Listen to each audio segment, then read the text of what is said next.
action. That's the Imperium's going to turn to the Third Reich now. But he posted a picture on Twitter with Sean Dean. He's got his castle. It says "Justice" on it. And then somebody says Hook is some fucking girl says on Twitter, Hook is what? Stokely, I hate your ball ass so much. And then Big Stoke on Twitter goes, wow, Hook will pay for his crimes. It was confirmed that there was a forearm fracture which required a cast. I am distraught.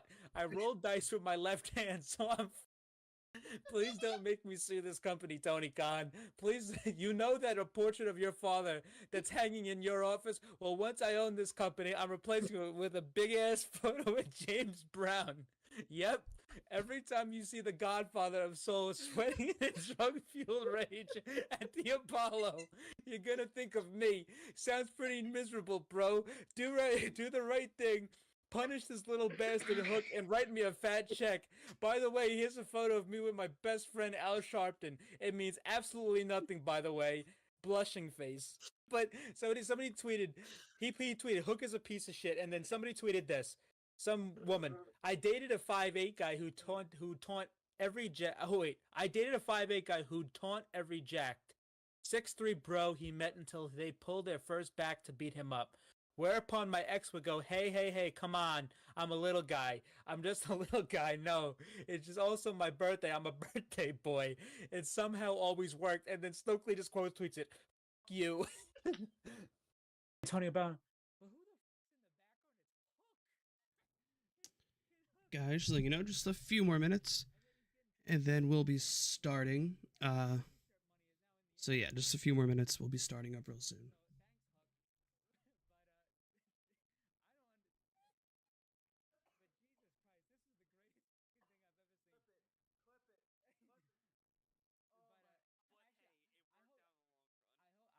I actually do hope they make another season actually, because I would love to see the American Dragon on Total Bellas start memeing on John Laurinaitis. You have live footage of John Laurinaitis in his living room calling somebody in his underwear saying, "Hey, bud, you fired." What did Max Caster say about me? Like I'm embarrassed the fact that I'm hosting a post show for this crap. I'm proud of you, Carl. I love this. We did our Valentine's Day post of Hooked on You, but it was mainly for Jamie Hayter and only Jamie Hayter. It's not right. It's not right. I'm trying to build an account and we get this bullshit on the account. Great. But also follow a simp account. Okay. Okay, but here's the thing, because those people, this is networking. This is we actually networking. follow. You got it was a business decision. It's a business. It's a business. You have to follow these people. This is like following. If you want a stan account, you got to follow the other stans. And when you get big, you get rid of them. You get rid of them after that. It's over with. I open up our Instagram and the first thing I see is Pro Wrestling Simp, and I'm like, what is this? I don't look at that. I don't look at that stuff. It's a business decision because that guy promotes us, and then when we don't need him anymore, we toss him aside. That's what happens. Yeah, well, we got go fucking slap it on a t-shirt and continue to use the move forehead.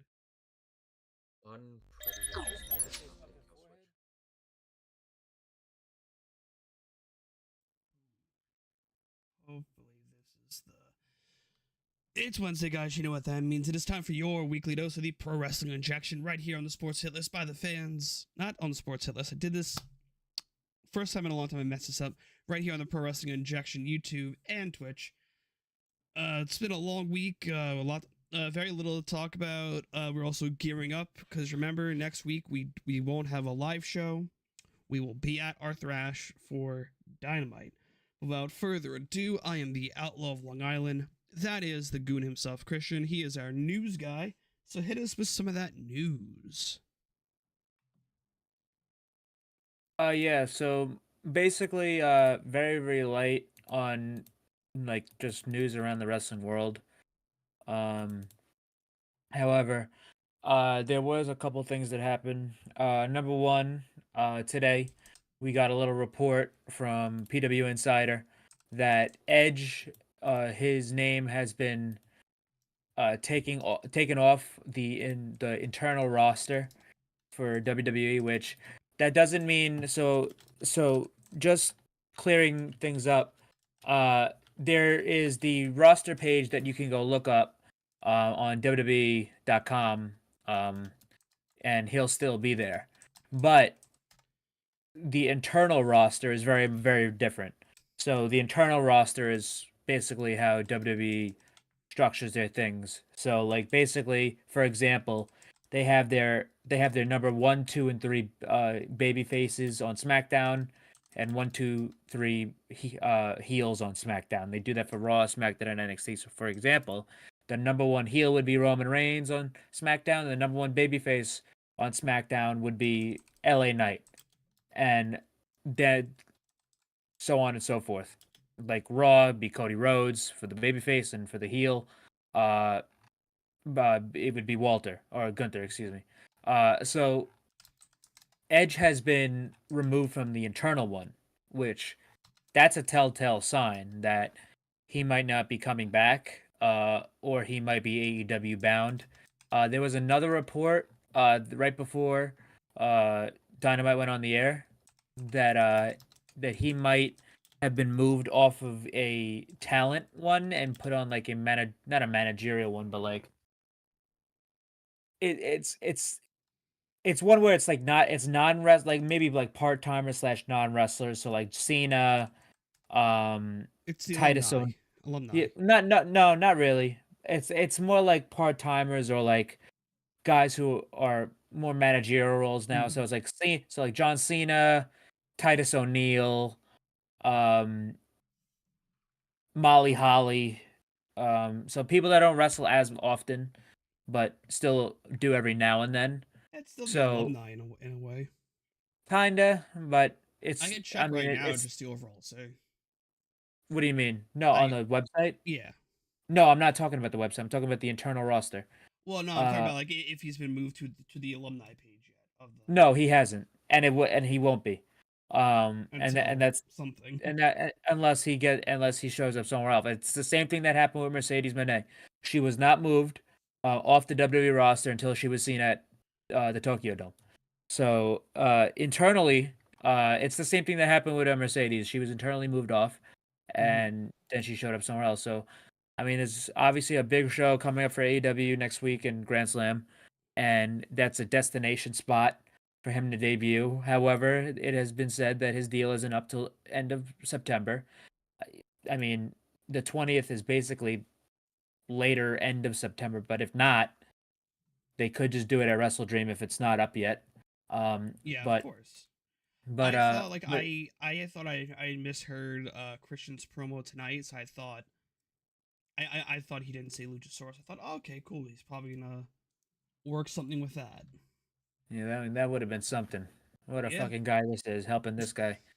But anyway, uh, the but that was just really all the stuff on Edge. There's probably gonna be more if he doesn't show up at Grand Slam next week. Then we'll see. Then we'll see. They'll reassess. But there's also Wrestle Dream. And Yeah. if he doesn't show up at Wrestle Dream, then that's something more to talk about. But obviously, Wrestle Dream is still a couple weeks away. We also But don't know the extent if he has the proper like copyright licensing on his name or not. on his name, yeah. So at this point, I would Sexton hope that he, Hardcastle. yeah. At this point, I would hope that he owns it. But I don't know. He might not, or that he could maybe buy it off of him or something like that. But anyway, we had a very, very big day, a very, very historic day for the wrestling business in WWE. Uh, Basically, in terms of business wise, it was the final day of the Vince McMahon era and the McMahon family era. Now, the Endeavor merger of the UFC and WWE has gone through.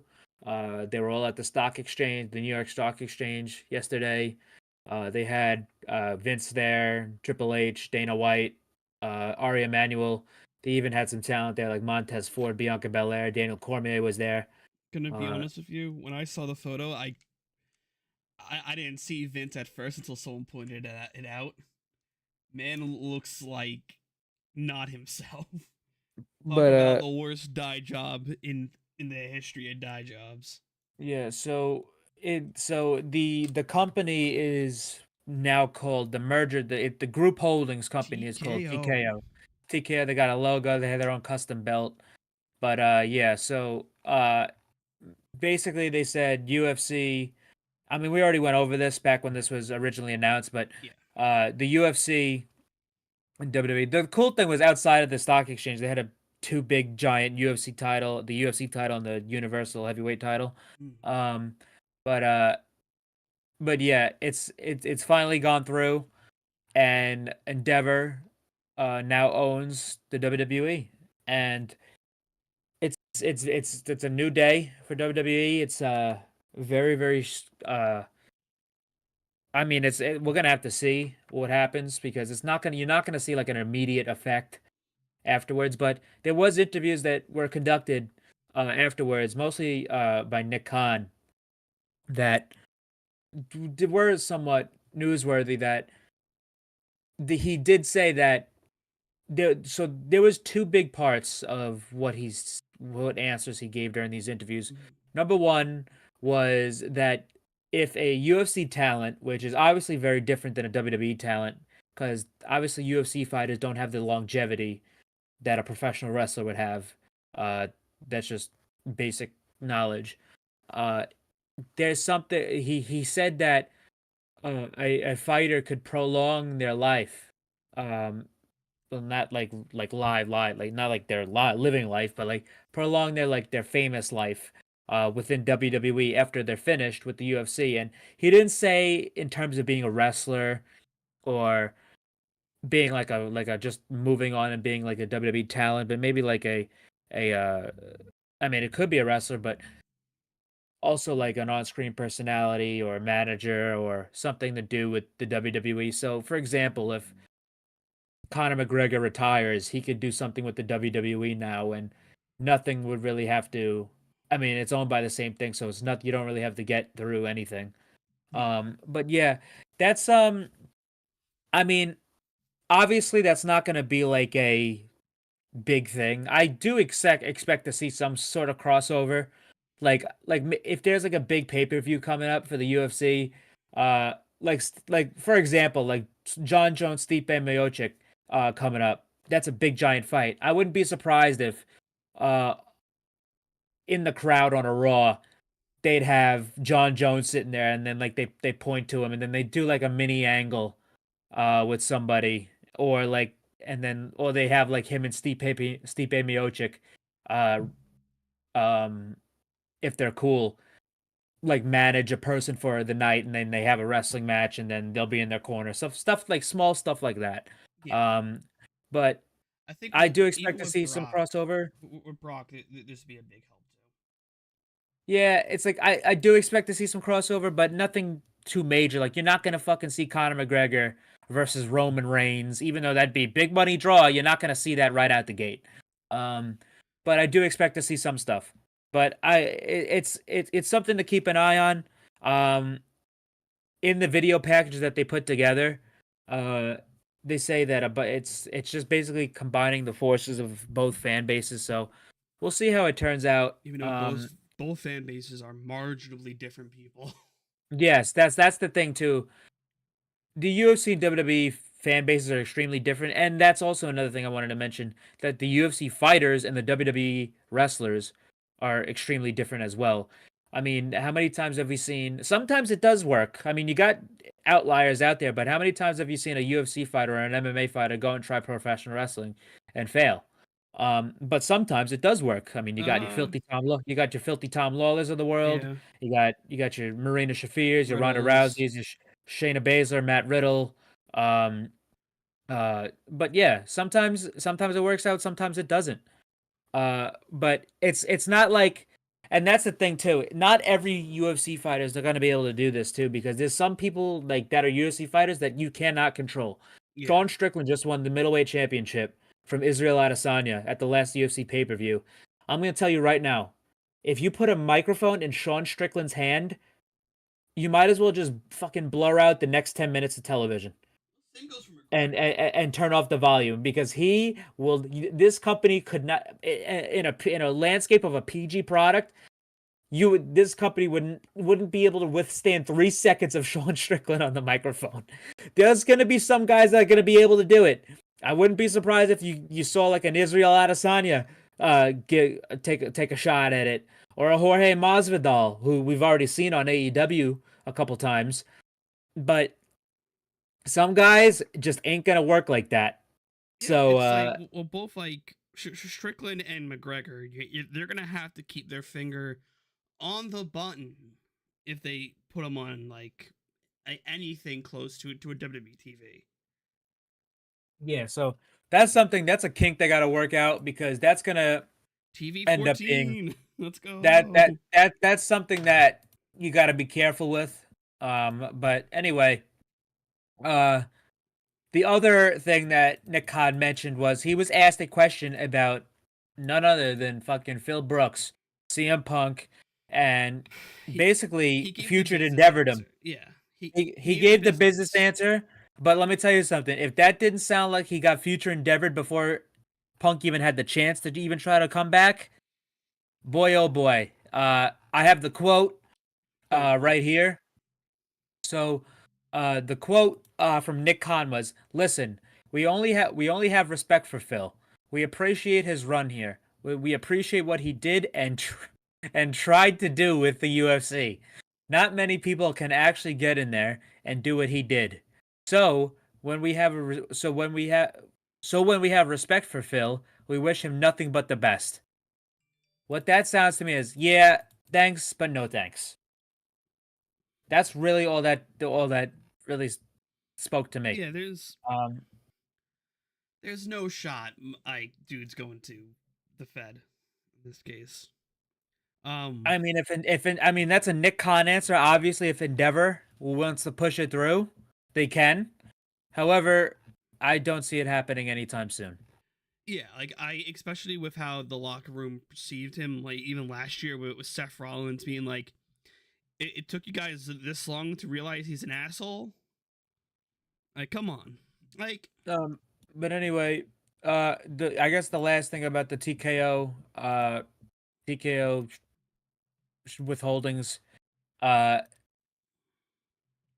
it's I just people are gonna be going crazy over the next couple months, saying that if something is on WWE television where it's all wonky or whatever, or somebody gets brought back or there's a booking decision, it's like it's just like, listen, you got to give this shit time.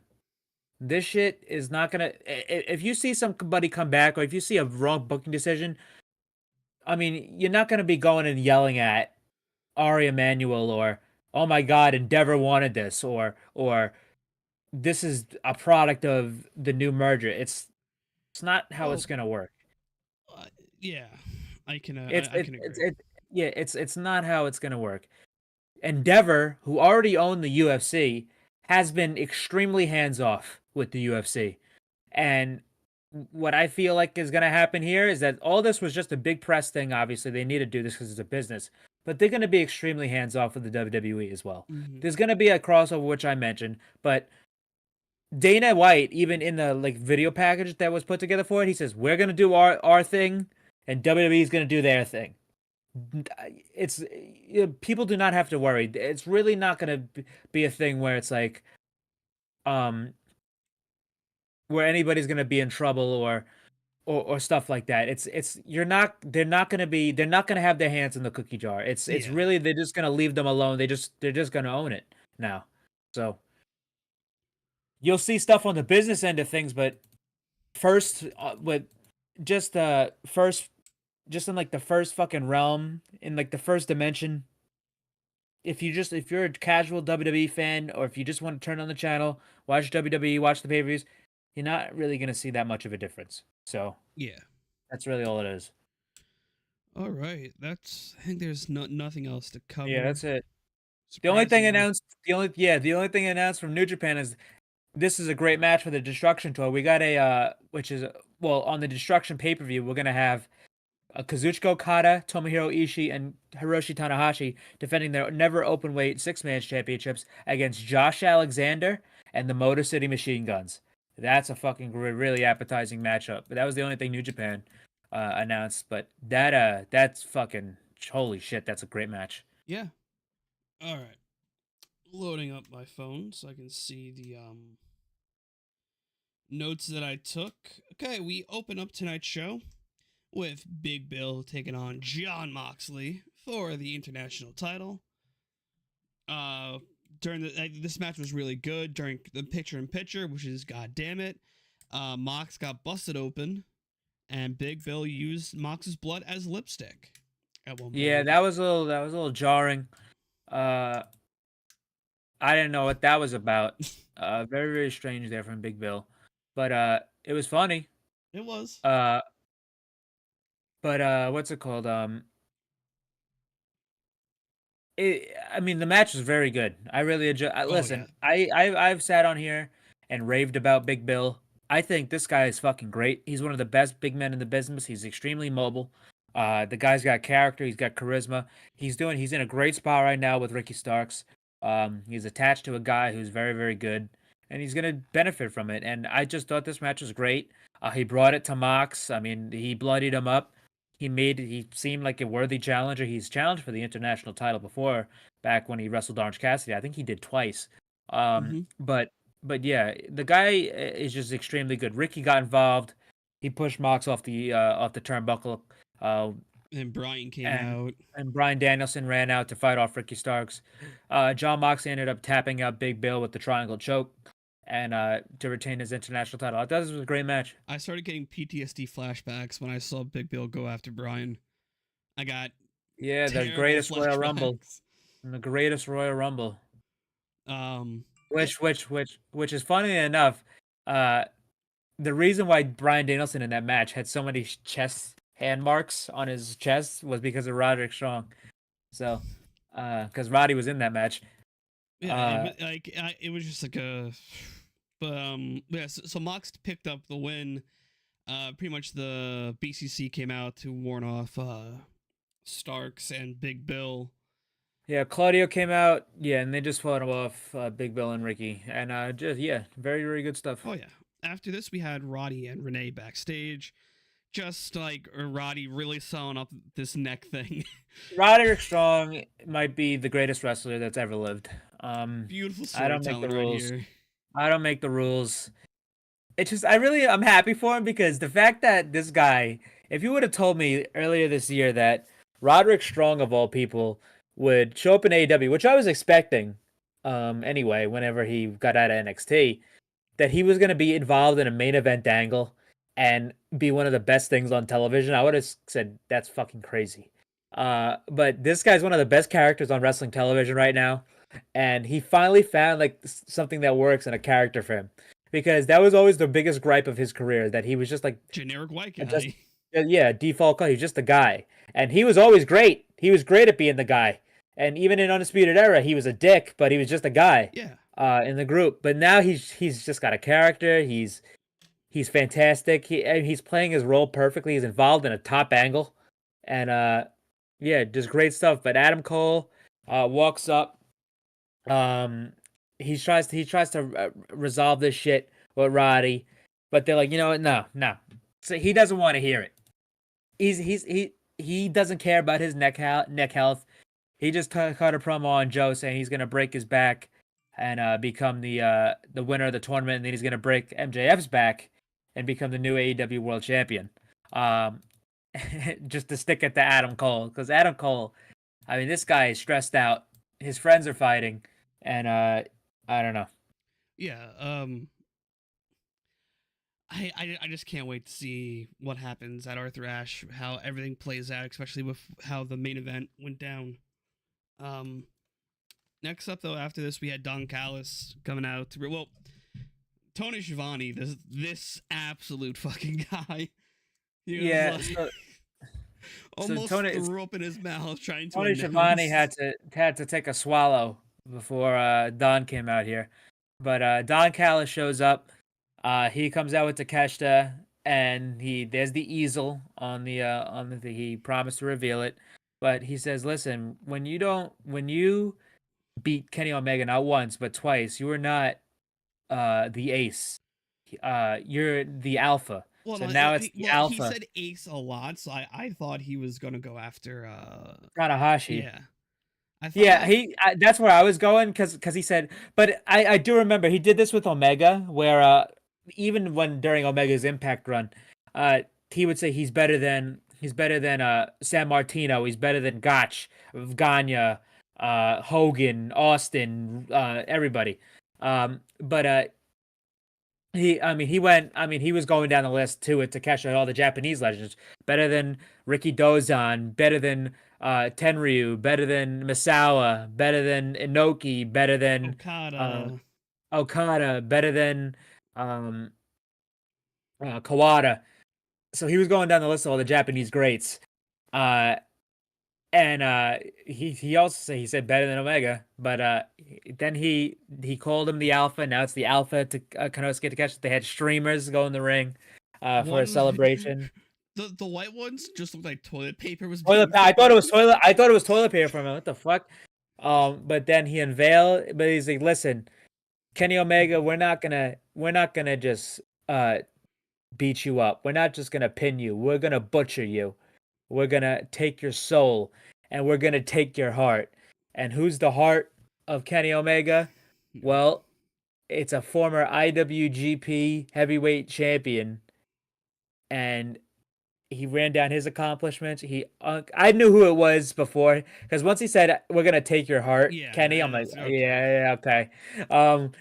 And so he lifts up the curtain from the easel and he shows a graphic of him and Don to fucking telling kill him. Takeshita to kill none other than Kota Ibushi. That is the next target of the Don Callis family and Konosuke Takeshita. It is Kota Ibushi. Do we see Ibushi at Arthur Ashe at all? Is he? Is that like a possibility? Well, Kenny's not on the show yet. Well, yeah. This card is looking pretty weak for an Arthur Ashe show. Could be we still have the 2-hour Rampage, which is usually just like a second Dynamite. So, I know, but that Dynamite is what everyone is glued to, for the most part. Well, if you want people to watch Rampage, you're gonna have to stack the card. Yes, true. As a promoter, but anyway, I mean, Kenny might not even wrestle on the show. Kenny might just have a like a segment, if that's the case, maybe. But I don't see this really happening until closer to Wrestle Dream. I expect that Ibushi Takeshita match at Wrestle Dream. I expect that there. He could show up. I don't know. But we'll see. It may be Collision. Because now the Collision doors are open. They have a bunch of more leeway to work with now. True. But yeah. But yeah, their next target is Ibushi. He says basically he wants to make him helpless. He wants Kenny to be helpless. He wants Kenny to watch at home, watch them butcher Ibushi, and then he stabs the painting right in the eye of Ibushi with the screwdriver. So yeah, that's the next target for Don Callis and Takeshita. It is Kota Ibushi. After this, we have very excited for that match because they have history from DDT. It's gonna be so beautiful, that match. They have big history from DDT. After this, we had Alex Scoops backstage with the BCC. Mox was struggling to put on his hoodie because he just went through a fucking war. That is part of this fucking promo. So Brian basically called out Ricky and he said, "Hey, me and Claudio versus you and Big Bill on Collision. Let's do it." There's gonna be something with him on Grand Slam, right? Definitely. Maybe. They came out. Well, what's it called? After the Mox defense, they announced that Ray Phoenix versus Moxley's happening at Arthur Ashe, which I'm actually very excited about. That's a great match. It is. I was hoping for my fantasy booking prediction, but I digress. But anyway,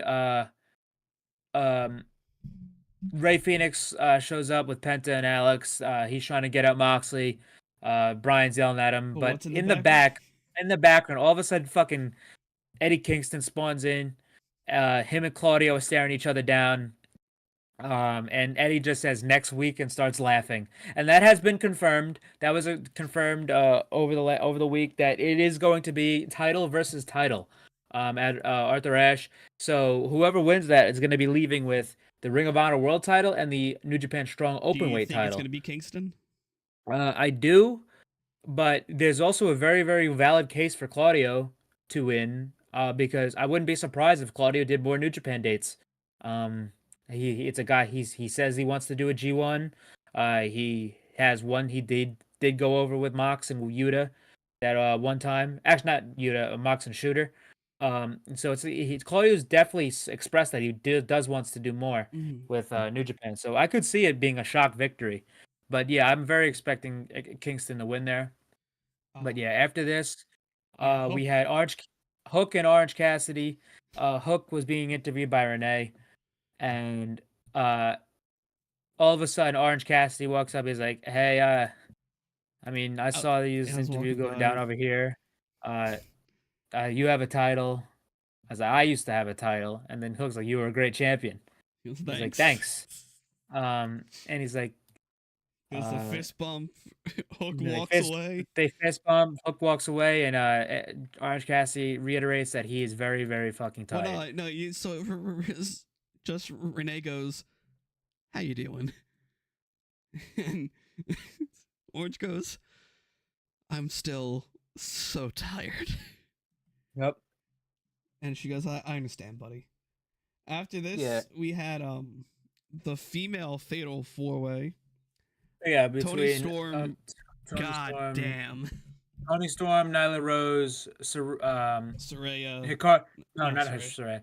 Saraya, Hikaru Shida and Britt Baker for a chance to wrestle Saraya at Arthur Ashe, and yeah, so this was fine. Nothing really special here. Didn't really go too long. Went about like 6 minutes. The only two I expected to come out of here as the victor, Shida or what was Sheeta or Toni Storm, um, just because, we're just with the story sense, but they were still continuing the story with Sheeta and Britt Baker, wrestling, almost hitting each other and like trying to getting on each other's nerves. So I could see that maybe being a rampage match for Arthur Ashe, Sheeta and Britt Baker. But yeah, Toni Storm ended up weaseling her way in and picking up the victory, and I'm so happy because I listen. Toni Storm is one of my favorite things in wrestling right now. The fuck is she's in there? She's going up the ramp. Britt Baker and Sheeta arguing and shit. Sheeta's trying to choke out Britt, and fucking all while this chaos is going on in the ring. Toni Storm's up on this fucking on the ramp doing this shit. I'm like, what the fuck is wrong with this also, woman? has a new T-shirt out, which is the chin up, tits out. Yeah, and watch for the shoe. Well, no, there's no watch for the shoe on the. Oh, that's a missed opportunity. I loved it. I've watched that about 70 times over the week, and just her when she goes watch for the shoe, and she just like yeah, it's like the old cartoons that go whoop, and then she's off camera. She's gonna like break something one day with the shoe throw. She's gonna kill someone or break something. But after this, we go backstage with the Outcast. Renee is saying, "Hey, so Toni Storm won. How do you feel?" And Saraya's like, "Well, I debuted here a year ago, which holy shit, what a year it's been for pro wrestling in general. It feels like she debuted like 2 years ago." Yeah.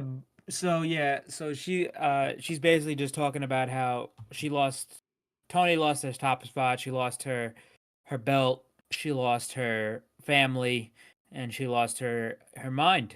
And she says, but basically she's gonna retain. But it's not like they're broken up, like officially, because Tony still came out to the Outcast theme and stuff like that. But it's not looking good for the Outcasts. Yeah. But I will say this though, I mean Saraya, I don't think she's gonna lose this early. But listen, I have no fucking issue at all if they put that title right back on Toni Storm. I have zero issue, zero complaint if they put that belt rack on Toni Storm. And that's not because I don't like Saraya. I do like Saraya. Yeah. And her as the champion, I mean, it's unproven yet. She hasn't had a defense yet until next week. And it's still unproven, but I mean, just Tony. If they want to just take it right off Saraya and just put it back on Tony, I have no issue with that because Toni Storm is the most entertaining woman in the company right now. Oh yeah. After this, we had the Les Sex Gods promo. Also, I believe it was at this segment where the camera people caught an amazing fan that everyone found who they were on Twitter. Right? It was a segment. I have no clue what you're talking about. Yes, you The do. fan. Yes, you do. Oh, I wasn't looking that hard. It wasn't that. Like, it was a camera shot. I don't like wrestling fans. Well, it was. I'm almost certain it was during this segment where they caught someone who was a part of like a horror movie podcast called The Last Drive-In. No, I don't watch horror movies. That's probably why. But yeah, people found her. If you want, just go to Twitter, look up at kinky_horror. You're welcome, people. Okay. You fucking So anyway, demons. yeah. So we had the Sex Gods coming out here, and Jericho. He's basically they showed a video package of him and Sammy. A lot of it was during the pandemic era or like the pre-pandemic era of him and Sammy doing stuff in the inner circle, which is pretty cool. It's A just lot cool of to it was look the back upon. negative parts too. You got the Sammy leaving. Yeah, it shows their growing pains and all that stuff. But yeah, and then they really got down to it. Sammy gave his reasoning why he needs to win at Arthur Ashe. Why it's all about Jericho. Why Jericho is not gonna let him do it. Why Jericho feels he's not ready. Stuff like that. But yeah, I thought this was pretty good just to get people more interested in the match. I'm actually very excited for the match because I think it could be another breakout match for Sammy.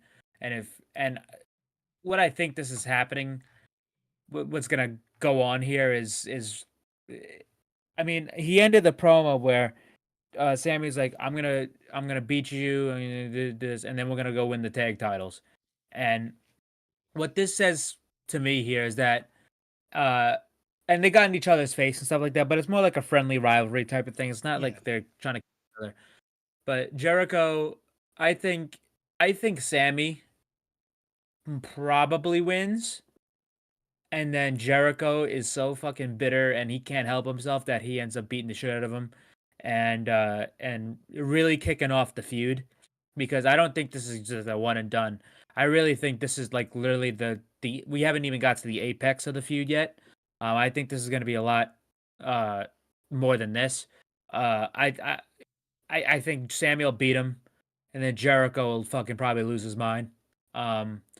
Because he's probably just going to be extremely pissed off that he lost to Sammy, and I think he's going to do everything in his power as a heel to get Sammy over. Oh yeah. Which that I think is the main goal for this feud. Because it's the first ever singles match these two have had. They've wrestled in tag matches before, but this is the first singles match they're ever gonna have, and we'll see what they could do here. I'm actually very excited for this match. I am as well. After this, we had MJF last week. Just All right. Okay. So MJF last week, he was this fucking guy. so all right. So I don't know where I start here. So just Steiner match. MJF. Well, first off, MJF is getting taped up, and he's getting checked on by the doctor. He says, "Listen, he can't fly next week, which would be this week, and then but he's all good to go for Arthur Ashe." And he says, "Good." And then Adam Cole's icing his neck because he cares about MJF's neck health, but not Roddy's. And he says, "I'm so sorry, Max." And then Max like, "What are you kidding? I get a week off from work and I don't get to see these hicks. This is sweet, dude. I'll take it." And then Adam Cole, you can see him almost start laughing, but he brought it back. But then he starts cutting a promo on Roddy and Joe because he's like, "These are my two predictions of who's going to go to the finals," which he ended up getting true. But then he yeah, and then he ends up going to Samoa Joe, and he goes to Samoa Joe. He goes to Samoa Joe. I am going to, if you wrestle me, I'm going to choke you out, which that was not an accident. It's the same shit with the headlock takeover. It's the same shit with I forgot what the other one was. There was the headlock takeover. Actually, no, it was both times the headlock takeover with Darby. If he's gonna do so, if he says the double clothesline. What am I saying? The double clothesline. Kangaroo kick. Yeah, the kangaroo kick. If he says he's gonna do something, he's gonna do it. And I foresee that finish is gonna end up being MJF somehow, some way choking Joe out, whether that be nefarious tactics or what gives. But he is teasing that he's going to choke Joe out. But then he says, and I quote, you know, they say all men are created equal, but you look at me and you look at Samoa Joe and you can see that statement is not true. See, normally if you go one-on-one with another wrestler, you got a 50-50 chance of winning. But I'm a genetic freak and I'm not normal. So you got a 25% chance at best of beating me.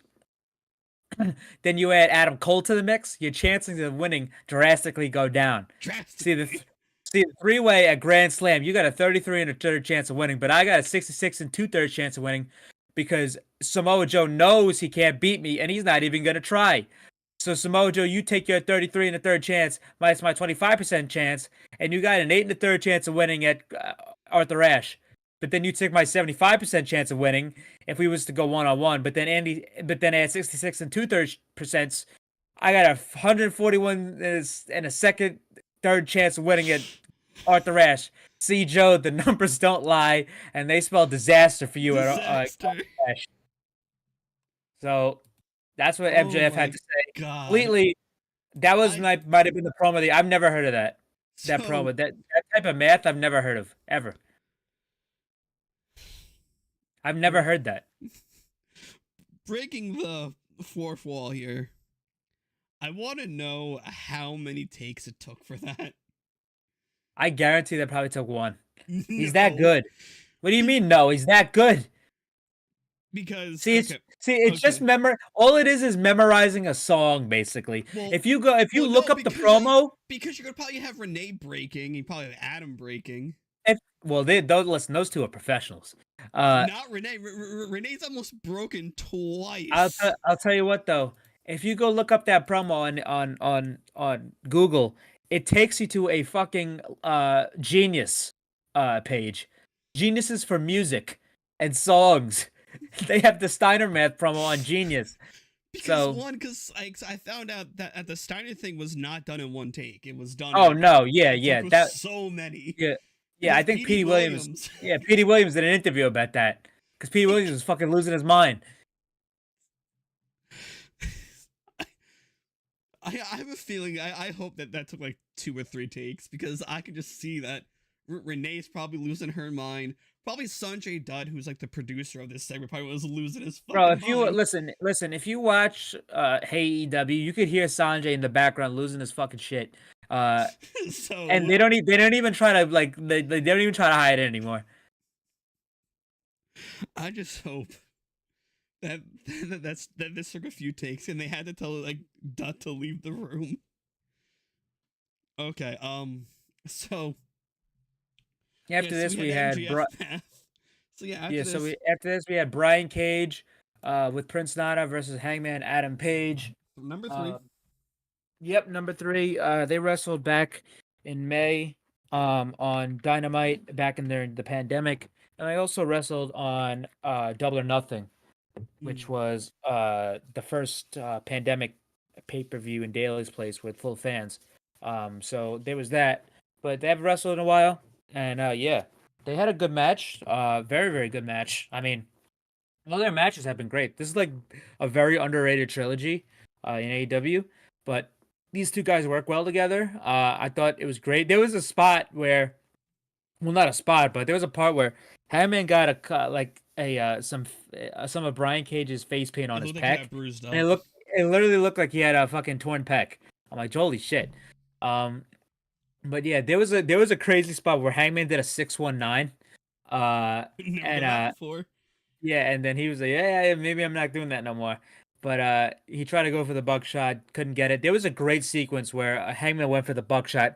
It got reversed into the into an F5, but he ended up giving him a cradle. and that leaded up to the finish. But earlier in the match, I forgot to mention, Swerve Strickland came out to go watch the match from Still from the looking dejected as shit. from from the fucking from the ramp.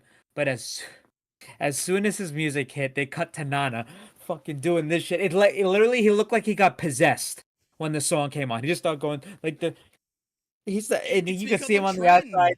It is a trend, yeah. So if you looked on Instagram or TikTok or Twitter, or just any of Prince Nana's pages, you could see people just doing some of these. Someone's gotta make that a fucking another touchdown dance, Yeah, which Daniel Garcia, somebody from which we'll the get to that. Cardinals, yeah. Yeah, we'll get to that. But yeah, there was a cradle, and then Hangman ended up hitting the Deadeye on Brian Cage for the victory.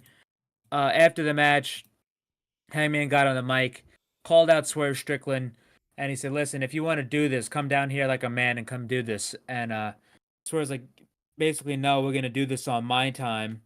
And and he says, "We're gonna do it in my backyard. We're gonna do it at Wrestle Dream. Wrestle Dream's in Seattle. Swerve is a Seattle-based wrestler."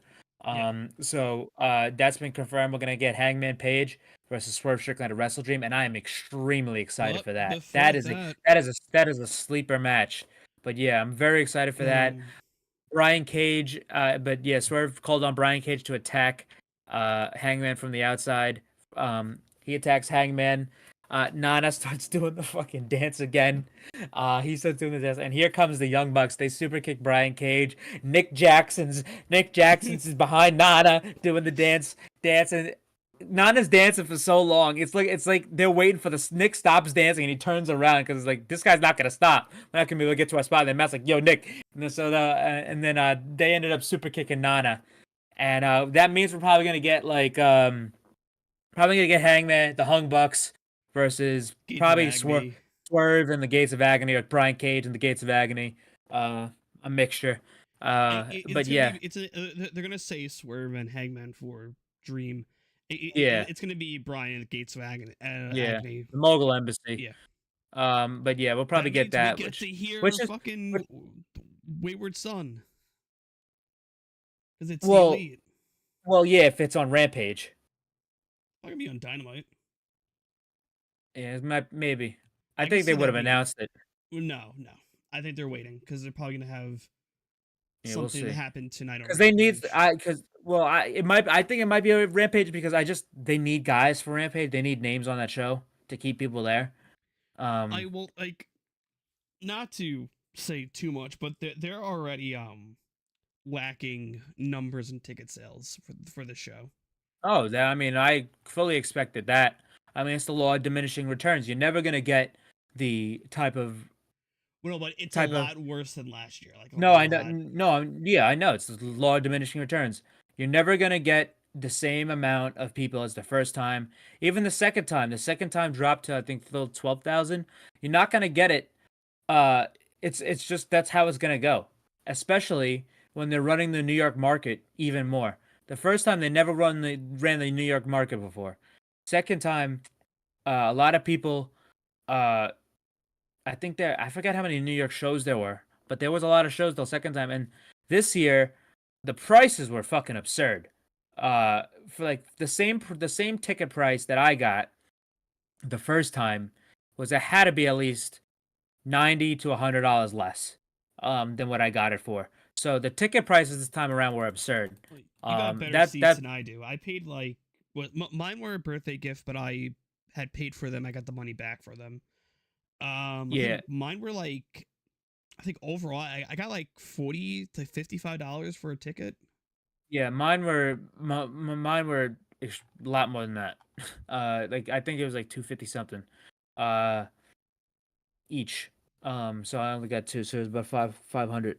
I will say, because the first time for great seats it was like 90, and the prices shouldn't have gone up the way they did. But anyway, I don't know if we'll get that match, but we'll see. But anyway, after this, we had Daniel Garcia in the back Renee asked him about Jericho. He got pissed off. He's like, why we always have to talk about Jericho? Let's talk about um how the Arizona Cardinals are doing my dance, how I'm going viral, how I'm doing all sorts of things, which is true. There was a guy on the Arizona Cardinals, a defensive, I think it was I don't know if he was an edge rusher or a defensive lineman, who got a sack on not Josh Dobbs, on Sam Howell, and ended up doing Garcia's dance, which is funny enough how the Cardinals and this pro wrestling influence. Because if you didn't know, Madcap Moss, his brother, is the new defensive coordinator for the Arizona Cardinals. Oh hell yeah! So I don't know. So I don't know if there's like a wrestling thing going down over there, but yeah, that was pretty cool. I mean, I know we all know about George Kittle and him and his friendship with Penta and his stuff Yeah. that he's done with WWE. But before Garcia could really finish, Don Callis shows up and he's hyping up Daniel Garcia. He's like saying, "I love this. You great. No one else knows how Jericho is a piece of shit like I do, and a manipulator." And then Garcia puts his finger up to Callis's mouth, him, hits his dance. And walks off, and Callis is like, "Look at that movement. That's money right Look, there. that's money right there. We can make it." And then he chases after him, which I actually am very intrigued by this. I think this is cool. He tried this with Sammy, but I think this could work with Garcia. If he tries to recruit Garcia into the Don Callis family, I think that could be a big benefit for Daniel Garcia. And Well, I think there's I another like big benefit that should yeah be for Daniel Garcia, but we're not gonna fucking get it. I like to see where they go with that. And like I get why people still want Garcia in like the Blackpool Combat Club, but what he's doing now is getting over, and that stuff doesn't really fit with the Blackpool Combat Club. Like what he's doing now is getting over with the crowd. He still gets your wrestler chance though. Oh, absolutely, but the stuff he's doing right now with the dance and just his tone and what he does on Twitter and stuff like that and all that stuff, he's getting over naturally and organically. Yeah. So just leave it. Don't just shove him in the BCC, and it really wouldn't make sense. Him doing that it wouldn't really make much sense for that aesthetic that the BCC's has. So I'm glad they're just gonna leave that alone and maybe put him with. I think it would work with the Don Callis family, because the Don Callis family is like, it's Don and Takeshita are really linked to the hip. But Ospreay gets to do what he wants. They could have Garcia just do what he wants and just be attached to him. True. Ospreay still leads a fucking faction. I mean, it's not like he's like an exclusive member of the Don Callis family. He's just an affiliate. After this, we lead into Nick Wayne and Darby Allin versus 2.0, Matt Menard and Angelo Parker. This was a very fun match. What's up? Is there something?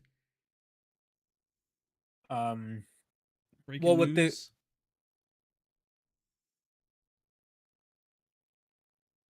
Hold on. What? Ospreay posted a video about the what's it called, the drama about the goddamn the ticket shit and all in, and he just posted a video of him getting a tattoo, and it's basically saying like, who gives a fuck? That's really all it was. Yeah, he's saying like, I guess to touch upon that real quick, someone made the local government of fucking of the UK, of London, look at the turnstile numbers, and which I don't know how accurate. I was today years old when I found out turnstiles actually did count stuff, and I don't know how accurate that is, because say if you had two people go in at once, or like a kid, or like, I don't know how that works. It still like counts. Well, okay, so the turnstile counts every spin someone goes. Well, are they? I know. That's the thing though. Are they using spins like that? Yes. Because like when I go to UBS, there's no fucking spinning shit. Some, like, I know some theme parks still have like turnstile like number spins to keep track of the capacity of a place. I think they still do that at Wembley. What? Like The turnstiles? Yeah. They I also, don't really know. yeah, we don't know the extent. For all we know, too, people who paid, maybe they came with a wrestler too. Keep that in Yeah, mind. it's so But who. but My hey, thing is, who gives a shit? yeah. Ooh, what? Just Any 10,000 numbers yeah. different? Or that's the other thing too. Uh, they never really. It's still the paid attendance is still Yeah, there. yeah. It's Everyone, 81.35 still paid. yeah. Every ticket sold was 81,000. Yeah, that was already that. I just don't really care. It's just the show's gone, Yeah. and the other thing is too. I don't understand why people get so bent out of shape about ticket, but yeah, it's a cool achievement for the company. But it's like you're fucking arguing with people over a show that you didn't even go to. Who gives a fuck? Anyway, they showed a video package after this for Jade Cargill and Chris Statlander. Jade Cargill did make her return on Collision uh last Saturday, which is very exciting for at least to give the women's divisions like a little boost, because Jade is, whether you like her or not, Mm. a big name. And they're doing the rematch already with her and Statlander on this Friday's Rampage. So I doubt there's going to be a real finish there. I think they'll probably end up being a fuck finish. I'd be shocked if they do that and they have Statlander retain clean. But yeah, that got announced, and also a Collision that got announced. Finally, we're gonna get it. Bryan Danielson versus Zack Sabre Jr. At Wrestle Dream, and I am extremely excited. We were robbed of that because of injury. Brian At the needs first, to fucking be protected at all costs from yeah, now until then. at the first Forbidden Door, but I'm very, very excited for that. That's something I've been waiting for and wanting for a very long time. Mm-hmm. Anyway, next up, we had uh, Daddy Magic and Angela Parker, flanked by Jake Hager and Anna Jay versus Nick Wayne and Darby Allin. This was a pretty good match. Halfway through the match, Christian came out and got on commentary because this guy can't help himself. But yeah, For a not really second, much. so like if you looked closely, it looked like Luchasaurus was sort of walking to the back when Christian came out. Oh no, he's walking to commentary Well, position. well, so he ended up having to turn around and follow Christian through that tight little crevice, but it looked like Christian just told Luchasaurus to leave because I'm like, oh, what the fuck's happening there? Yeah, but Just gonna leave the champion to not be with the actual champion. Come on. yeah, So so it's like it's I don't know. This fucking guy can't help himself on commentary. He's a fucking asshole. But anyway, yeah, it was a we good got match. Tom in the comments real quick. He said so based on my shirt, which is the wrestler who shall not be named. He goes, based on your shirt, that means Mike is not here. Yeah, all my friends are dead. Anyway, Yeah. what's it called? Yeah, it's just a solid match. Just kind of a tune-up match for Nick Wayne and Darby Allin. Nick hit the Wayne's World.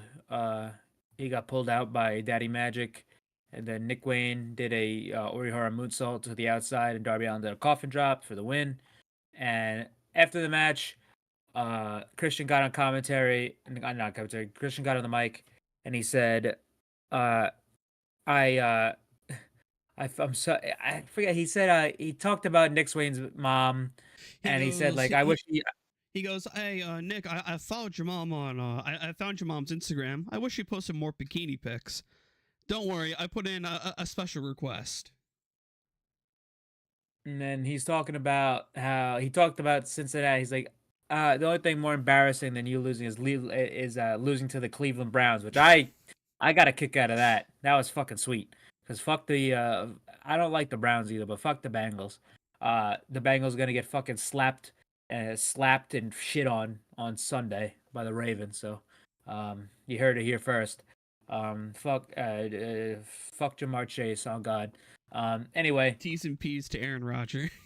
yeah. Hey, Aaron, I'm praying for you, buddy. Sorry. I was fucked up. I was I watching wa- that game too.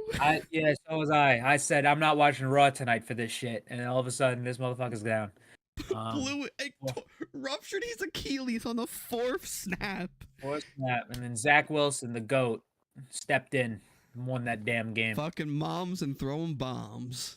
You could have fucking wrote a storybook about that goddamn game. Yeah, Oh my hey, lord. it was all in the script. It's Yep, all in the it was a script. great script. Anyway, we had Roddy, this fucking idiot, come out. No, wait, yeah. So Christian was like, "Hey, like I'm not counting the loss for me at All In because I wasn't a losing man. I didn't have my right. I didn't. I Have hand my, him the fucking. Well, no, he goes. I didn't have my usual partner. Yes, And he's then- fucking blaming it on Swerve. So he goes like, so in New York City, it'll be me, the right hand of destruction, the only legitimate big man in the business, Luchasaurus, versus you and Sting. See you in New York.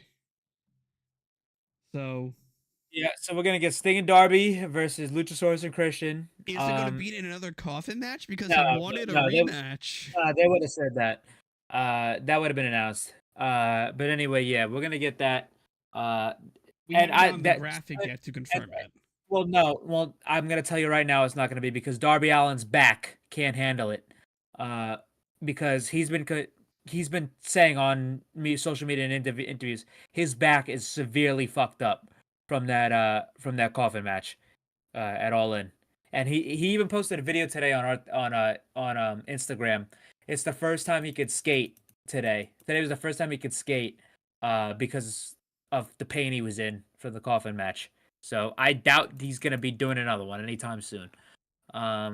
Anyway, after this we had the rundown for the card next week and all that. Everyone's looking too far into that line. I didn't have my regular partner with me, did I? From Cage. Everyone's looking too far into that, even though when he confirmed, it'll be him. Regular and... partner is fucking Luchasaurus. Yeah. Yeah, so Rampage is going to be Jade and Chris Statlander.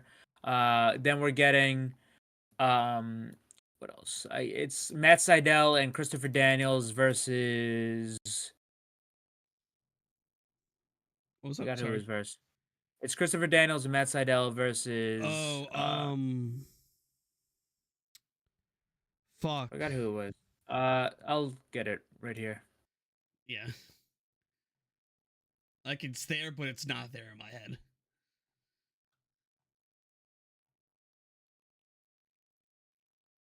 Let me get this shit.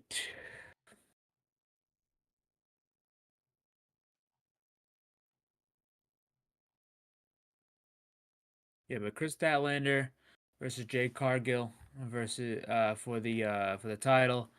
We're gonna hear for the Acclaimed. Well, no. The Acclaimed are in action. Oh, the Acclaimed are in action. We're gonna get the Lucha Bros and the Hardys versus the Butcher and the Blade and Jeff Jarrett and Jay Lethal. We're gonna get the Kingdom versus Christopher Daniels and Matt Sydal. That's the Rampage lineup. Collision, we're getting Claudio and Danielson versus Ricky and Big Bill. FTR versus Iron Savages. Iron Savages. I'm actually very excited for that. Those guys are looking for a breakout match, and I think that's one they could do it for. And I don't know if that was it for Collision. Yeah, that was. Yeah. Collision. Let me just make sure. Britt Baker will be on the show.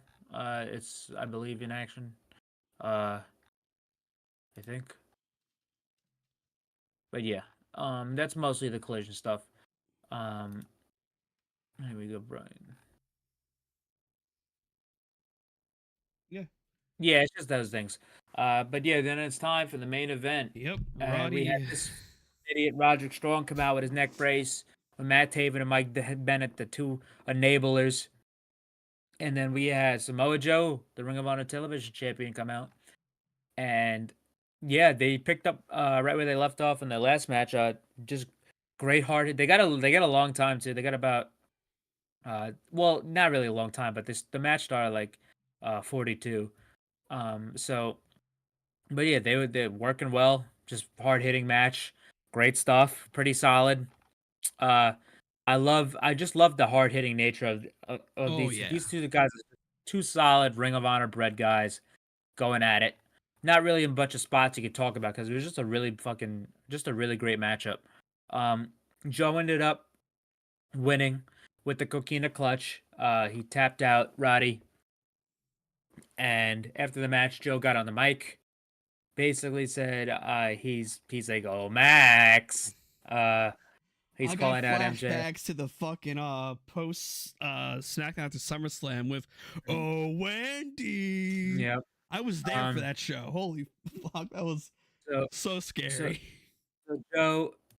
So Joe, he basically says, I'm gonna destroy you, kid." And he walks off. So after the match, there was once he got out of there at like 55. I'm like, Yeah. all right, angle alert. And they're doing the rundown of the card. I'm like, okay, we got 5 minutes left. Yeah. So angle alert. So here comes Adam Cole. Well, no. So before that, yeah, like they're trying to put the neck brace back on Roddy. He's nah. He's like, nah, it's okay. I'm okay. And he tries to get it out of the ring. Here comes Adam Cole. Roddy turns around and flops harder than Chase Claypool at the Bears game this weekend. But this guy completely just fucking collapses, he sees Adam Cole, collapses, grabs his neck. He's just screaming, Adam! Adam! Taven and Bennett are acting like this guy got shot. He's screaming, Adam! Adam! Adam! Screams, I can't see. See. So here comes Doc Samson. And, well, before that, they get him on a stretcher. And then Adam's screaming, I'm right here, Roddy. I'm right here. And then Roddy goes, I can't see you. I'm like, what the fuck? This is like, you did this. What did I do? You've done this, screaming. You've done enough. You did this. Shut up. You've done this. And at this point, I'm starting to think Roderick Strong might be the greatest wrestler that's ever lived. See, as he's getting wheeled out, I'm thinking to myself, but like strapped him up too, new neck brace, everything. As they're wheeling him back, I'm thinking to myself, Roderick Strong might be the wrestler of the year. This might be happening. But I mean, Christ Almighty, and then this guy fucking Adam, and then Adam's just trying to follow him to the side. Taven and Bennett are fucking blocking him. They're like, "No, you've done enough. Get out of here. Get out. You don't care about his neck health like we do." So Adam's like, "Come on, dude." As he's arguing with him, here comes Samoa Joe. He looks like what happened back in NXT. He chokes out Adam Cole with the Coquina clutch. He puts him out. He's screaming at MJF through the camera. MJF is not there, so he can't save him. He's like, I'm gonna take everything from you. And he lays out Adam Cole, and that's how they go off the air. On top of him doing this with one foot on top of Cole. Adam. Yes, and that's how they went off the air after the rundown. I need Adam to do Roddy. No, bro, he's gonna do Max, and then Roddy's just there like, what the fuck, dude? Max, my neck. Well, yeah, listen, I want to give credit to Taven and Bennett too, because they're fucking world class enablers, world class, and this is unbelievable. They are selling this up so perfectly. Loved it. So that was really Dynamite. The wrestler of the week, I'm gonna give it to Toni Storm for her new shirt. I think I already know who you're putting as your wrestler of the week. No, because I did Roddy last week. I can't do it again. I think at the end of the year we put Roddy into our Hall of Fame for shirts. Yeah, maybe. Like for merch. Anyway, for me, I guess the wrestler of the week. Trying to think. For me, I'll give it to.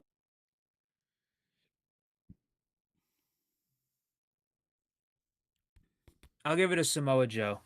I mean, Guy's always solid. He's getting a big time matchup against the champion, and I yeah, can't wait very for that excited for match. him. I cannot Can't wait for that match. Very excited for that. Yeah. Reminder, guys, if you were not here for the start of the show, we will not be live next week. We will be at the show itself.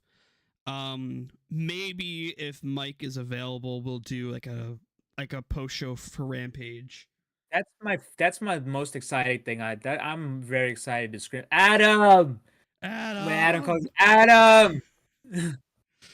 Yeah, I'm like, so yeah, if Mike is available, we'll do like a post show for Rampage, talk about some of the Dynamite stuff. So yeah,